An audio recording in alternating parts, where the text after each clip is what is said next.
Assalamualaikum warahmatullahi wabarakatuh. Sampurasun.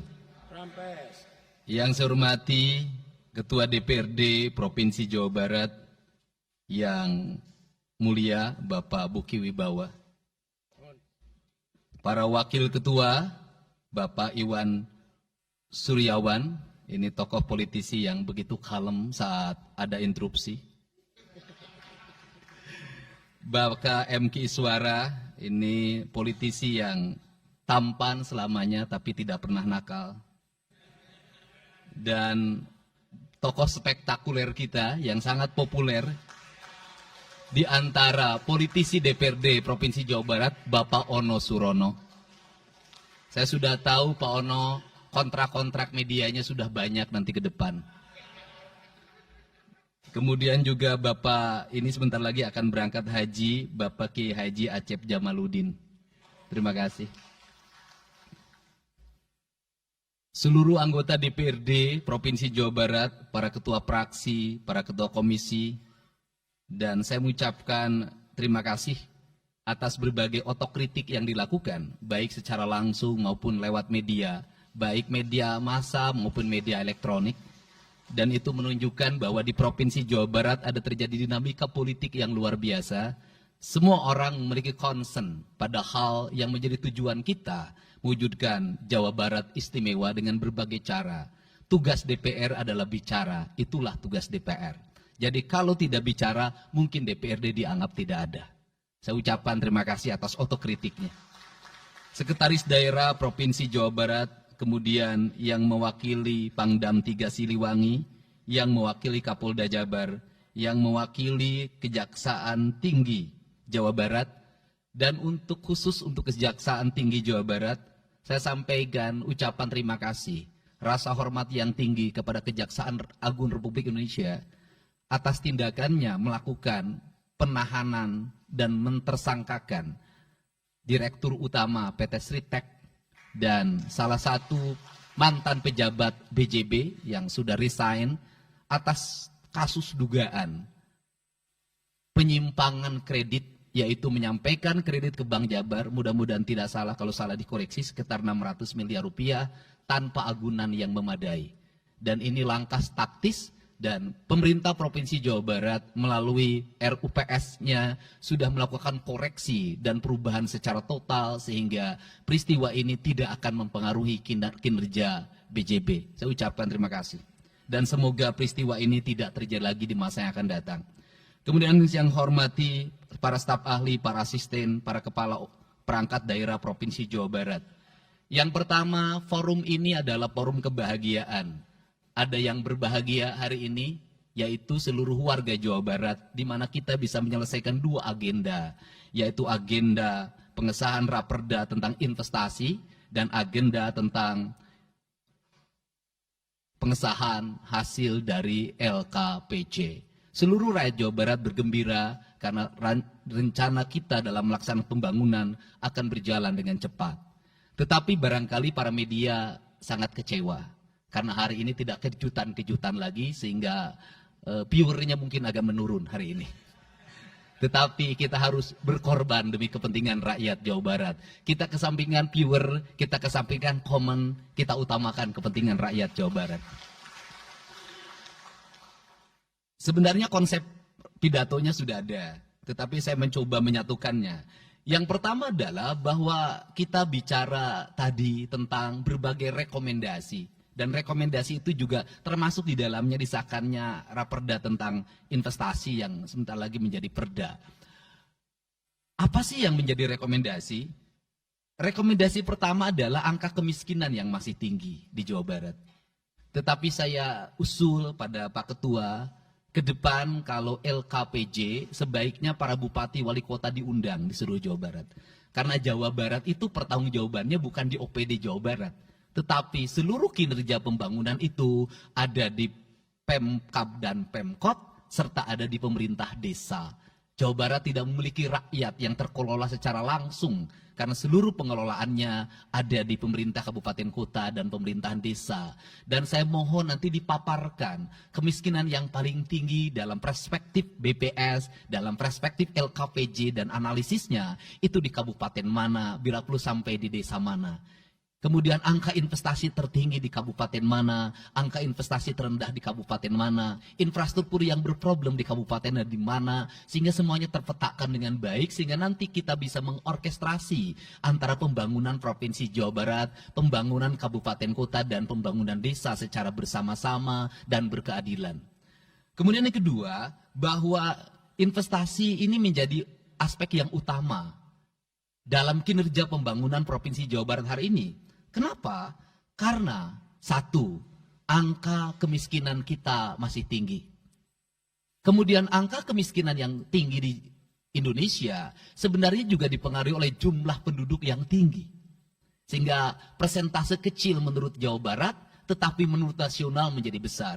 Keberhasilan Indonesia sangat tergantung terhadap kinerja pemerintah Provinsi Jawa Barat, pemerintah kabupaten kota, dan pemerintahan desa. Yang kedua adalah pendidikan. Yang ketiga adalah infrastruktur. Yang keempat, kesehatan. Yang kelima, pengendalian penduduk. Yang keenam adalah pengendalian lingkungan. Kemudian yang ketujuh adalah belanja pemerintah yang masih besar. Belanja tidak langsungnya, yaitu belanja untuk kepentingan pegawai. Yang kedelapan adalah pengelolaan aset. Seluruh rangkaian yang menjadi rekomendasi ini adalah tugas kami untuk meneruskan rekomendasinya. Tetapi yakinlah bahwa apa yang kami lakukan selama ini, langkah-langkah yang seringkali kontroversi, langkah-langkah yang seringkali dianggap one man show, langkah-langkah yang seringkali dianggap terlalu sendiri dan terlalu konten, sesungguhnya adalah langkah-langkah menyelesaikan ini semua. Saya memberikan contoh. Kalau saya melakukan operasi terhadap penutupan galian C, penutupan areal-areal pelanggaran terhadap lingkungan, kalau saya mengkoordinasikan terlebih dahulu dengan jajaran saya, bisa jadi operasi saya gagal. Kenapa? Karena begitu rapat, besoknya penambangnya sudah tahu apa yang akan kami lakukan. Sehingga kejutan-kejutan itu dilakukan untuk memberikan efek kejut. Dari efek kejut itu melahirkan viral. Dari viral itu melahirkan atensi yang pada akhirnya hari ini Jawa Barat seluruh penambangan liar bisa diselesaikan secara hukum dan Kapolda memberi atensi yang sangat tinggi. Hari ini Jaksa Agung memberikan perintah kepada Kejaksaan Tinggi untuk melakukan proses pidana bagi siapapun yang melakukan pelanggaran lingkungan dan memberikan kerugian bagi kepentingan masyarakat. Yang kedua, saya sampaikan juga mengenai bagaimana melakukan penanganan terhadap berbagai problem lingkungan yang terjadi. Nilai tukar petani yang menurun, kemudian musibah bencana alam yang tidak berhenti. Perlu kami sampaikan bahwa Gubernur Jawa Barat sudah mengeluarkan peraturan gubernur yang melarang alih fungsi lahan, yaitu larangan alih fungsi hutan, larangan alih fungsi areal perkebunan, larangan alih fungsi sumber-sumber pengairan, larangan air fungsi daerah airan sungai, dan larangan alih fungsi pesawahan. Yang itu harus segera ditindaklanjuti oleh kabupaten kota dengan melakukan evaluasi tata ruang secara menyeluruh. Karena inilah jalan yang terbaik apabila kita ingin melakukan perubahan lingkungan di Jawa Barat. Kemudian, masih bicara kemiskinan hubungannya dengan pendidikan. Saya sampaikan bahwa problem kita saat ini, saat pemerintah menggratiskan sekolah sampai SMA, swasta masih bayar. Maka gratis itu tidak punya makna. Saya tadi di jalan itu bertemu dengan orangnya menangis di depan saya karena seragamnya tidak bisa terbayar. Saya katakan harga seragam berapa? 1,5 juta. Saya balik, jajan anak ibu berapa? Sehari 20.000. Apa sih yang terjadi?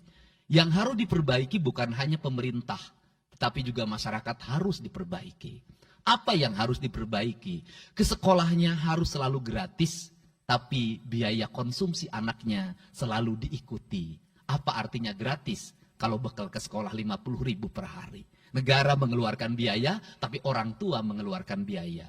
Maka kami sudah mengeluarkan surat edaran. Yang surat edaran itu sesungguhnya sebagai upaya sistematik dan menyeluruh sampai tingkat pendidikan dasar, walaupun itu bukan kewenangan gubernur. Tetapi dari sisi surat edaran gubernur bisa dijadikan landasan bagi para bupati dan wali kota membuat surat edaran yang sama.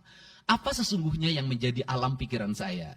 Alam pikiran saya, kemiskinan terjadi bukan hanya pada persoalan menurunnya pendapatan, tetapi kemiskinan terjadi yang paling besar adalah karena meningkatnya biaya hidup.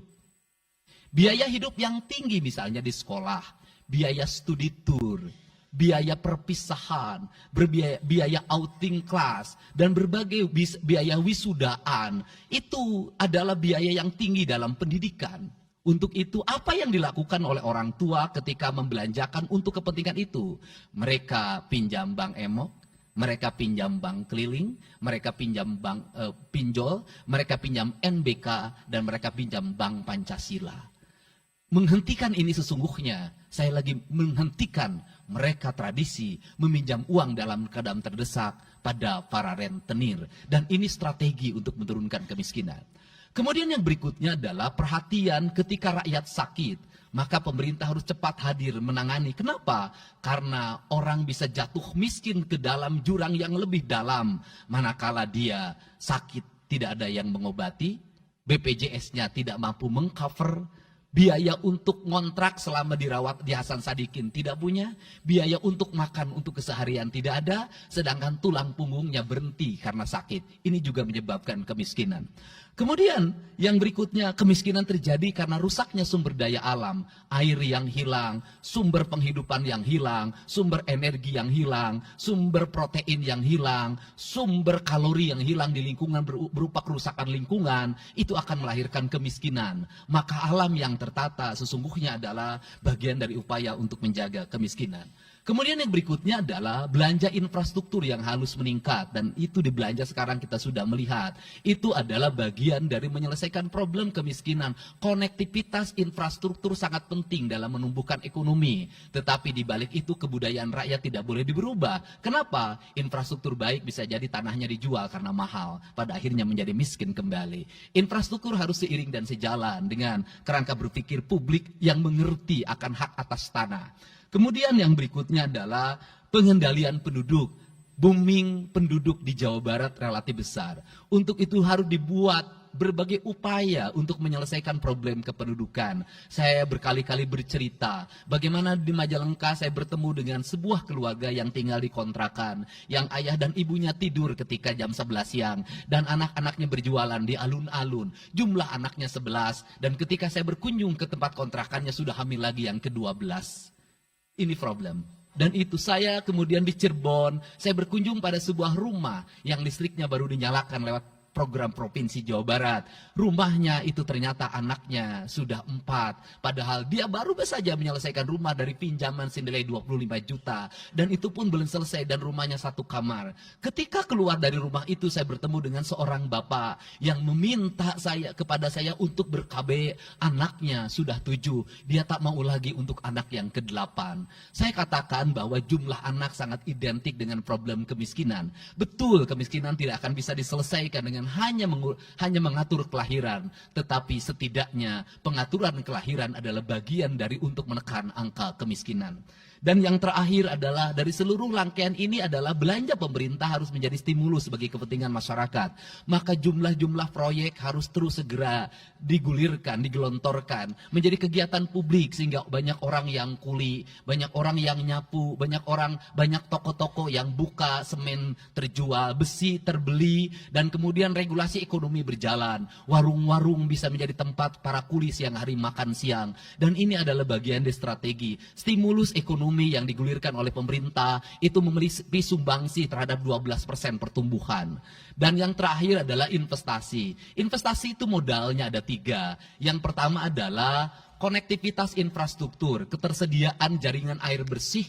Kita jujur hari ini saya sampaikan ke DPRD, banyak perusahaan-perusahaan yang masih menggunakan air bawah tanah tapi tidak berizin. Bayar pajak tidak, jalan terus. Karena kalau dihentikan mereka pabriknya berhenti. Setelah itu apa? Mereka menjadi objek pemerasan beberapa pihak dalam setiap bulan karena dianggap melanggar perda. Tetapi kalau juga mereka dihentikan, maka pabrik itu berhenti. Dilema itu harus segera diselesaikan. Caranya bagaimana? Caranya adalah pemerintah provinsi melalui Bapeda hari ini harus segera merancang daerah-daerah yang menjadi kawasan industri harus dibangun fasilitas infrastruktur jaringan air bersih dalam bentuk investasi pemerintah sehingga nanti dikoreksikan dengan PAM-PAM atau PDA air di setiap kabupaten kota secara terkoneksi. Dan ini jalan bagi kita menyelamatkan lingkungan dan menorong pertumbuhan PDA air di setiap kabupaten kota. Karena apa? Karena angka pembayaran yang dilakukan oleh industri jauh lebih baik dibanding angka rumah tangga dan angka-angka layanan sosial lainnya. Itu yang pertama.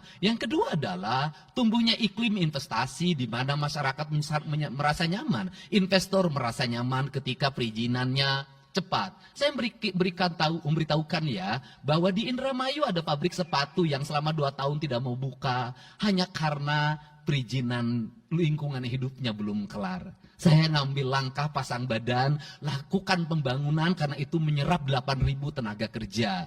Kemudian di Cirebon juga seperti itu, banyak perizinan yang menggantung bertahun-tahun. Hari ini saya janjikan dalam 1 bulan ini seluruh perizinan di Jawa Barat tuntas dan selesai.